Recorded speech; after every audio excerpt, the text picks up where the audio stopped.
Monday. So, but I do want to step back and see a couple of things that we didn't actually get to. One thing we had was we wanted to go through and make a few errors. So, for example, what happens, right? This is a running program, right? I can come in here and I can say the radius is 2.2 whatever is 2.2 units, and I can say the height is 3.7 units, and it'll take it in and it will actually calculate the surface area and the volume. You know, and you guys can check those out if you want. I believe it. I think I've run this a bunch of times, but we can do something like, say, 1 and 1, for example, and get a feel for it, right? That should have a volume of pi times the height. That seems about right. So now we want to come in and we want to see what happens when we make some mistakes. So one of the first mistakes we can make is we can reference pi, but not reference it. You know, you can see that I've done an import math. So in order to reference pi, we need math.pi, any symbols from the math module. So if we run this now, right, what we get is, you know, enter radius float, we'll say 2, enter height float, I'll say 7, and then at the point when we actually, right, we came into this function, we read the function, we saw that it was there, we read this function, we saw that it was here, we came down, we did our inputs, and now only when we call the area of the cylinder, which then comes up and calls area of circle, only at that point do we actually hit this syntax error. So the syntax error only comes in the console at the point where you're making a call to the line that has the error. Other than that, the Python interpreter will continue on. And in fact, if we didn't have an error, if we didn't call this code, we would never know that we had a syntax error, which is one of the difficulties about testing, is you have to test every line in order to know that every line is right. You can't just kind of test. So we'll put the math.pi back in there. We will change the name of a function. What if we made a mistake here, and instead of area cylinder, we had cylinder, which is a pretty common mistake, flipping two letters? Well, if we run this, we're going to see the same thing, right? We come down, we get through the first 2 prompts, and it's not until we try to call the function area cylinder and find out that it's not area cylinder, it's area cylinder, do we actually get the error. But we do get an error, and this is a name error, and this is a name error because we're calling symbols that don't actually exist in our program. What else do we need to do here? I think there was, you know, we can make all sorts of errors at this point. If we swap, for example, H and R, well, let's run it once. Well, do we have a right one up there still? I had 12.57 and 3. No, it's not going to help us. 2 and 10, right? If we do 2 and 10, the surface area is 150 and the volume is 125. What if we swap these, if we get them in the wrong order? Instead of HR, we call RH. Right, and now we do 2 and 10. And despite the fact that in our call, right, we have the variables H and the variables R, the same as up here, within the function, it's the order of the arguments that determine assignment to parameters, right? So in this case, R gets the value of H. We take this value of H that was 10, and we pop it into the area of cylinder as parameter R. So you need to make sure that whatever your parameters are, the order they're in, that's reflected in the order they're called in the calling sequence. And we could fix this either by changing our function call or by changing the order, either by changing the order of the parameters or by changing the order of arguments. The parameters and the arguments have to match order, the right order, and the names don't actually matter for this in making these calls. And now if we go back to 2 and 10, we should go back to the right answers. Okay, 150 and 125.66, 150.8. So these are just kind of common errors you can find. I mean, we could do other things. We could have math times pi times r instead of, we could have the circumference of a circle to be pi r instead of 2 pi r, in which case that would also throw off the answer. So these are things we have to check for. These are mathematical type answers. And the only way to check those really is to go through and actually test the code with values that we know or values we can calculate. Here's another one that I want to kind of throw in here. I think some of you are running into this in one of the lecture exercises or maybe the homework. Sometimes we have a function that just doesn't do anything, doesn't return a value, but it does something for us. Like, let's say we have a function printer, and all we want printer to do is we want to print out a string, let's say, repeat times. All right, so it's going to take in a string, and it's going to take in an integer, and then it's going to print repeat times string. Okay, so we can run this. I'll do 2 and 10. And the neat thing about this is, having run that file, we've now defined printer in our console, right? We could do the same thing just by copying and pasting it into here as well. Right, this would do the same thing. But both of those define this function printer, and now we can do something like printer how many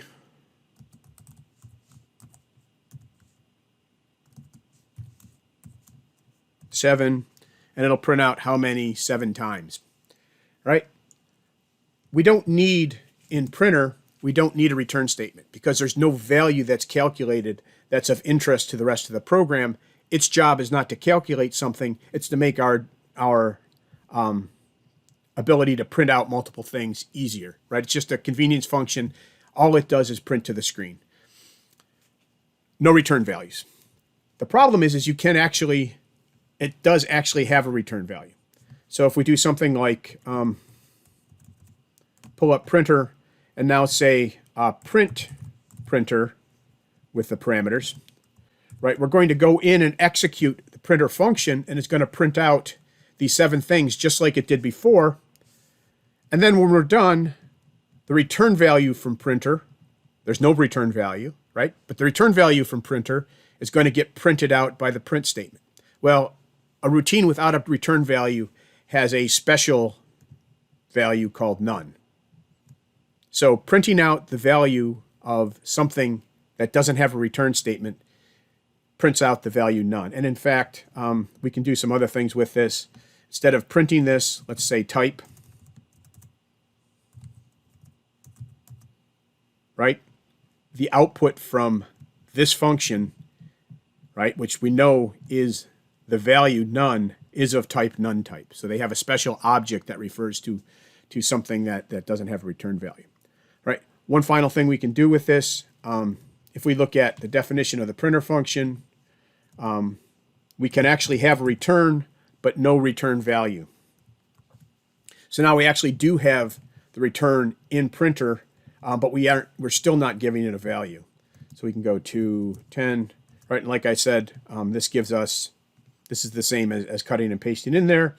And now if we do, print, well, we'll do our print printer, how many, right? If you have a return value without a value at the end, that will also give you back none. All right. One more final thing, and then we're going to get off this topic. None is an actual object in Python.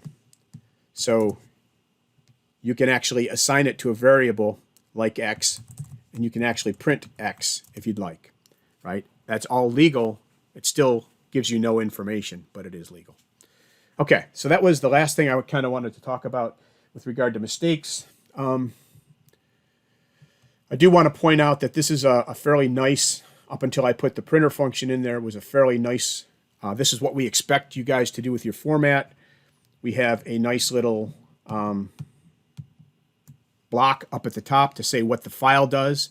The file is a program to calculate the surface area and volume of a cylinder given a radius and a height. We explain what radius and height are. We give a sample execution, and then we give some stuff about us. We have then all of our imports. We should then have all of our... Kite, stop helping me. I'm not going to go your formal route today. We should then have all of our functions, right? So we only have one import for this. Then we have our functions. This function prints out repeat copies of the string.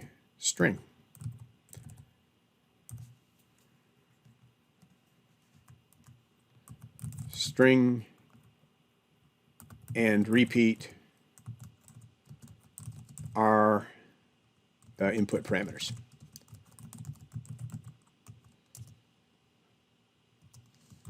There is no output. And I just realized I lost my window, so I don't even know if I'm still, yeah. Okay.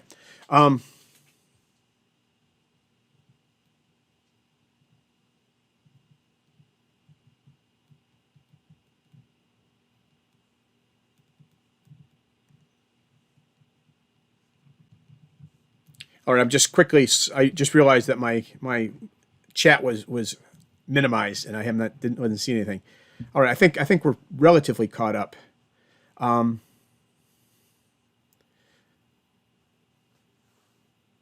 return value, this should say, not no output. So when you're doing your homeworks, we expect to see something like this, okay? And it's not all that onerous. Just a quick little thing at the top. All of your imports. And this, by the way, is included in the submissions guidelines. So all of your...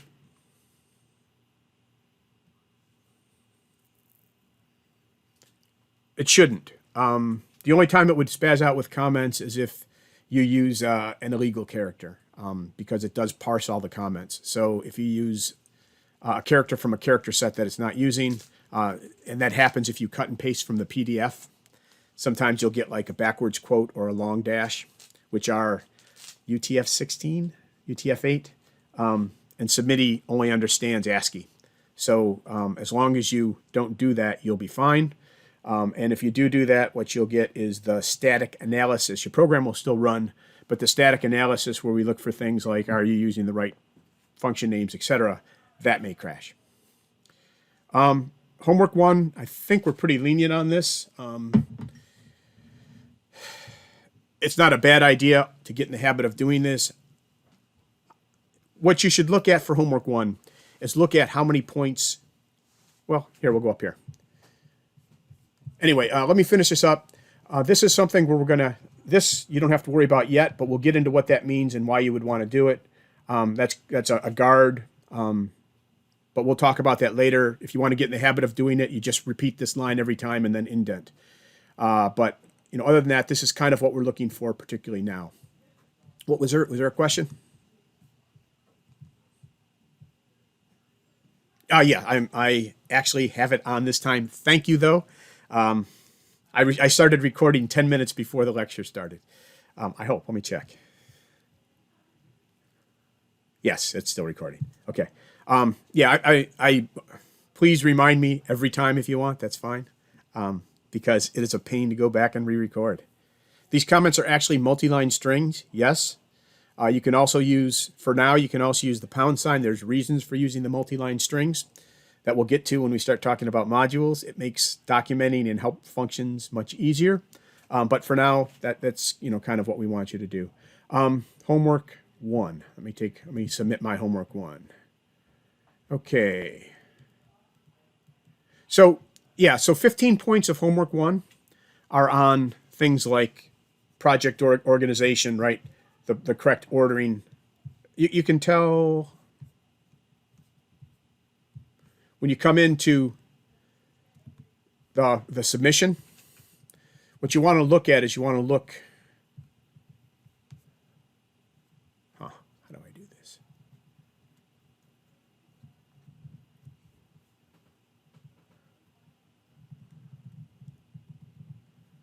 Right here. This tells you that we're auto grading 85 points. So that's basically program correctness, right? So that you get that for matching the submittee output. The remaining 15 points are in things like, do you have comments? Do you have the imports first? Do you have functions next? You know, all the other things that are in that submissions document. So that's worth 15 points, 15% of this one. 15 style points, exactly. Just like diving, right?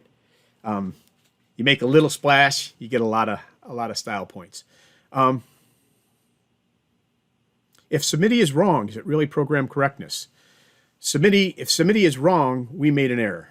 Submittee just runs your code and compares it to what we're looking for. So if submittee is wrong, please let us know. We will fix it, and we will take the correct answer.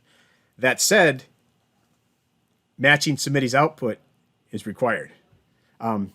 If it's wrong, we will fix submittee. But you know, as far as spaces and things like that, you do need to match the output, even if you disagree with it.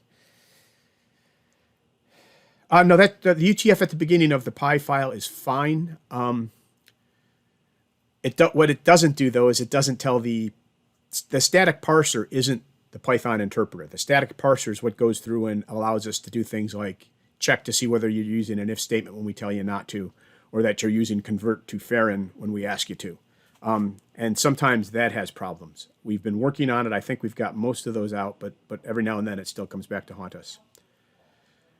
Don't worry. I worry much less about commenting. If you comment this stuff, right, you just put a little comment before every function. Most of the time, the rest of your code speaks for itself. You know, if you have long blocks, or if you want to divide your code up into segments in the main, then put a little comment block. But commenting every line doesn't, commenting every line or every 3 lines, what you find out when you've done development for a while is those comments are always wrong, or wrong often enough that you can't rely on them because somebody changes the underlying code and the comment which was describing what the previous lines did no longer applies. These, on the other hand, tend to be right for a longer period of time.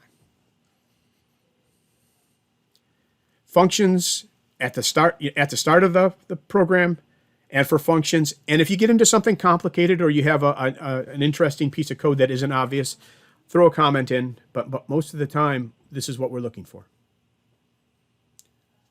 You shouldn't, if you use the correct variable names, you shouldn't have to comment what the variables are for, right? It's all a matter of using good variable names, and then you don't have to worry about putting a comment in because I know what it is. Lecture exercises we don't look at, so you can be as sloppy as you want there, but it's best to practice. So I would say do it, but don't worry about it if it's not going to be looked at by the human eye. Well, unless there's an issue. Okay. All right, that took a little longer than I'd wanted, but we'll see what we can get to now. And that is a hazard from old languages like Fortran, single character function names. All right. I'm on code develop. That's what the issue is.